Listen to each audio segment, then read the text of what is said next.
Welcome to Well Rounded Momma's YouTube channel. Thanks for joining us. If you find this video helpful, like, subscribe, ring the bell, share with your friends. Today we thought we'd talk a little bit about how to build your immune system. Staying healthy during the holidays. So this year we have a pandemic, we have holidays, so everything feels unique, everything feels different. It's an election year, obviously everybody's really concerned about that. Like there's so much going on. And so how does that affect people who are expecting a baby? Mm-hmm. It's huge. Your immune system is taking a hit. So what would you say are some of the tips you give clients that are wanting to build their immune system?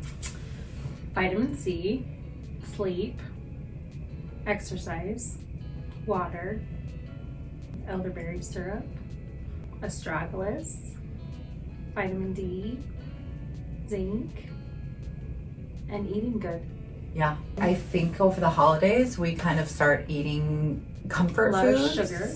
I think that's Bodies have to work harder. Yeah, that's the reminder is we want to get as much as possible out of our food, but because we don't. Food in the winter time is usually not as nutrient dense, I guess that's a good word.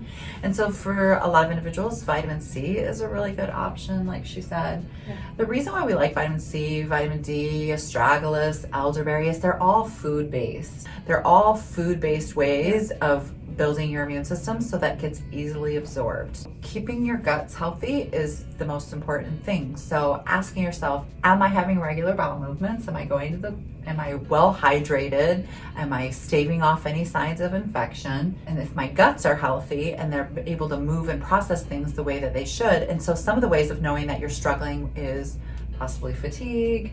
Skin rashes are really common during pregnancy. That's another sign that your guts aren't working.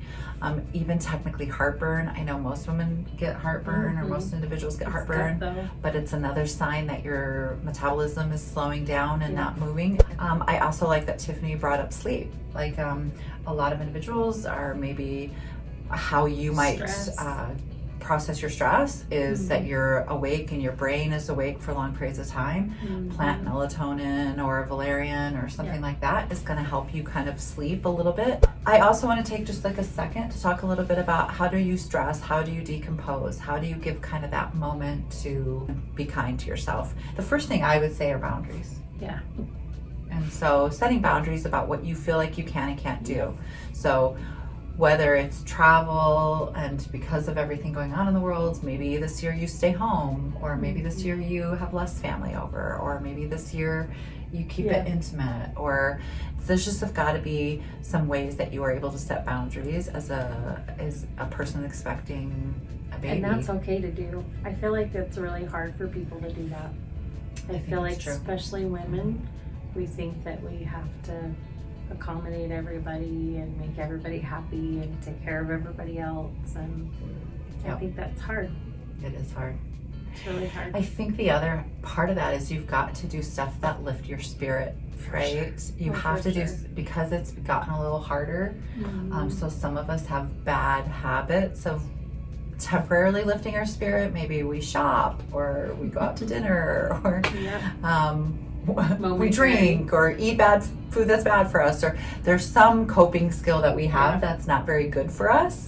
And so thinking about like replacing making a good habit instead of that bad habit, whether that be meditation, going on a walk, exercising, like Tiffanie brought up exercise. Body movement's always so healthy, especially when it's something uplifting like yoga or stretching. Makes you feel good. And so being kind to yourself over the holidays, what expectation is, and keeping it real. Yeah. Set little goals that are attainable. I think that's sometimes really hard, is we kind of are like, oh, I'm going to do this and I'm going to move this mountain. Well, you might have set yourself up for something that's unattainable. We all have to scale back, right? Like I have 1 million children, and every holiday season I go, I have to make this perfect. I have to have this. They have to be so delighted over the holidays. I must, every dream and wish and fantasy they've ever had has to be fulfilled by me.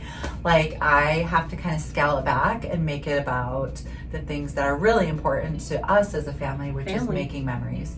And so just that time that we spend together, whether that's playing a game or going on a walk or creating just those times of being together, I think is what my family is certainly trying to focus on. Just remember, like, when it comes to your immune system, all of that plays a role, and it links. And just be kind of kind to yourself. And my dad said that to me one time. I was really stressed about telling him someone was pregnant, and he said, how can you ever be sad about a baby coming? I know.